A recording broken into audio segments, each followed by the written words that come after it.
Nosso convidado muito especial de hoje é procurador da UERJ, Universidade Estadual do Rio de Janeiro, é o doutor Bruno Redondo. É doutor porque é doutor mesmo, não é doutor por força de expressão, não. É doutorado, né, em Direito.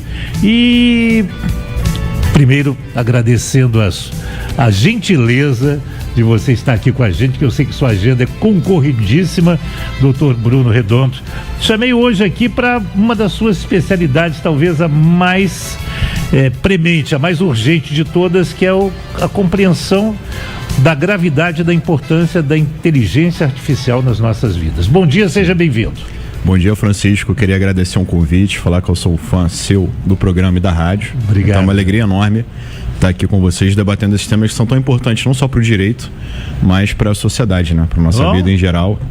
E esse tema da inteligência artificial é muito importante, tanto do ponto de vista de eleições, que estão se aproximando agora as eleições municipais, quanto também a questão de crimes que a gente vê que têm sido praticados com utilização indevida de imagens, montagens de áudio e de som. Então realmente é um tema completamente atual que pega vários aspectos do nosso dia a dia. Pois é.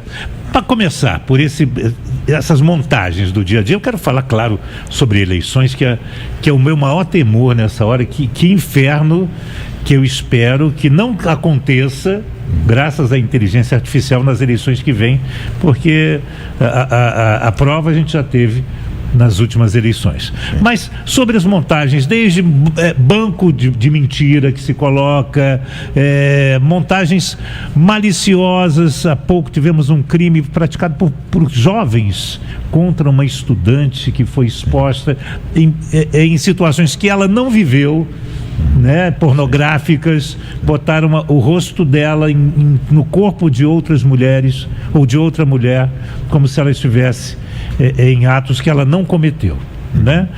Há como punir, há como se proteger disso. Como é que a gente lida com essa história, doutor Bruno Redondo? Barbosa, vamos lá. Essa prática já acontecia há um tempo e com a inteligência artificial tem ficado cada vez pior, porque essas manipulações falsas a gente chama de deepfake, ou essas imagens de nudez a gente chama de deep nude. Então o uso da inteligência artificial, o produto falso parece cada vez mais real. Isso é muito preocupante, porque difama as pessoas, induz em erro. Então, assim, o direito, ele tem os instrumentos clássicos de punição para determinados tipos de crimes, seja no aspecto penal ou no aspecto civil.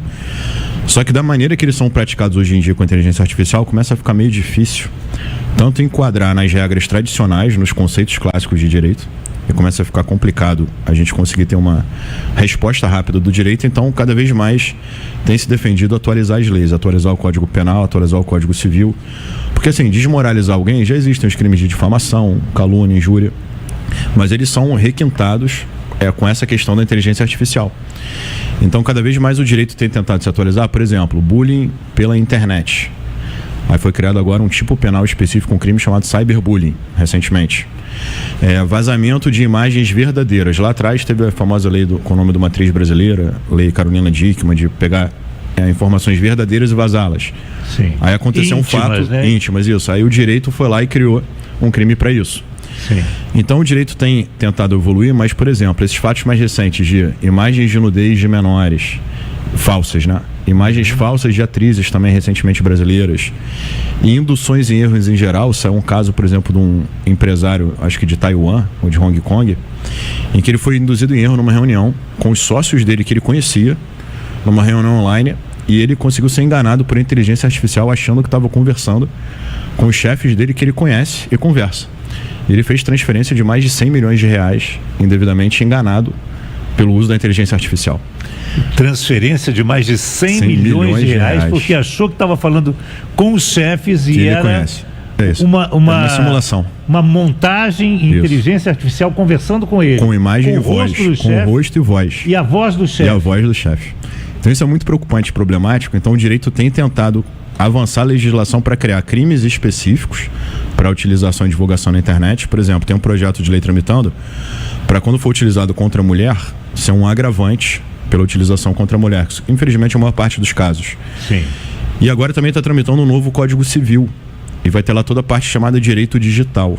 Aí nesse direito digital querem colocar a responsabilidade da pessoa que faz a montagem, eventualmente do provedor de acesso. Então a legislação tem tentado entrar nessas minúcias para enquadrar mais especificamente essas condutas que dia a dia vão surgindo sem precedentes. Então há um movimento legislativo, né? Há um movimento legislativo dos políticos para criar leis que possam abraçar todos esses desvios. Eu quero voltar daqui a pouco para falar particularmente das eleições. Tá. Eu já confessei aqui, e o senhor deve ter ouvido uma vez ou outra, porque eu falo tantas vezes assim, do meu temor com as próximas eleições. Sim. E eu chamo de o inferno que possa se instalar, porque eu não tenho outra palavra melhor para colocar quanto a fake news e, no caso, deepfakes, né, que é a utilização de imagens e sons que impróprios, né, indevidos nas próximas eleições. Daqui a pouco eu quero chamar o senhor para esse papo. Claro. Né? E claro que com algumas dicas para nós, pobres cidadãos comuns e mortais, nos precavermos, nos protegermos desse tipo de coisa. Daqui a pouco, tá, doutor Bruno? Pouco com o nosso convidado de hoje, o doutor Bruno Redondo, procurador da UERJ. Minha questão, e nós vamos ter que voltar a esse assunto com mais vagar, com mais detalhe, mas dá uma dica pro eleitor. Vem aí eleições municipais, como é que a gente se protege das mentiras na internet, doutor Bruno Redondo? Francisco, ótima pergunta. Isso é o essencial. Basicamente, eu diria duas formas de tentar se defender e se proteger contra isso. Primeiro, seria checar a fonte ou a contrafronte. Então, se você está vendo um determinado veículo, tenta checar em outro, tenta checar na página do próprio candidato, alguma coisa assim, para tentar ver se realmente ele falou aquela palavra, se foi utilizada a inteligência artificial para inventar uma informação com a voz dele, com a imagem. Então, falaria sempre para checar a informação em outras fontes. E, em paralelo, a gente teve uma edição recente do TSE, ele editou algumas resoluções para ditar as normas dessa eleição agora de outubro, as municipais. E lá tem várias resoluções muito interessantes que proíbem, seja com cassação do registro e até mesmo perda de mandato, candidatos que utilizarem fake news ou deepfake. Seja eles propagarem notícias falsas ou eles gerarem imagens e vídeos de adversários políticos dizendo coisas que eles não disseram, defendendo ideias que eles não defendem. Então, assim, o TSE se preocupa muito com isso, editando as resoluções, mas tem que ter um controle e vai ter que ter uma fiscalização. Se houver uma denúncia, o TSE vai lá e pune. Mas eu diria para o eleitor, para ele ficar sempre bem informado, ele tentar checar uma fonte, o plano de governo do candidato, o que ele prega na própria rede social dele.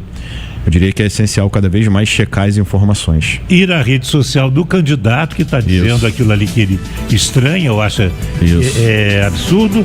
E, claro, ouvir a Rádio Tupi, a Super Rádio Tupi, que é a fonte da verdade em todas as eleições, nessa e nas próximas que virão. Com certeza, doutor Bruno Redondo, obrigado pela sua presença aqui, ó. Já prometido uma nova presença para a gente falar mais sobre o assunto e outros do direito que dizem respeito ao cidadão. Um bom dia e o microfone da Tupi para as suas despedidas. Barbosa, agradeço mais uma vez o convite. Como disse, é uma eterna alegria estar com você no seu programa e na rádio. Contem sempre comigo, esses temas são ótimos. Eu estou aqui sempre para ajudar e para contribuir. E agradeço também aos ouvintes pela ótima audiência. Vocês estão de parabéns. Obrigado.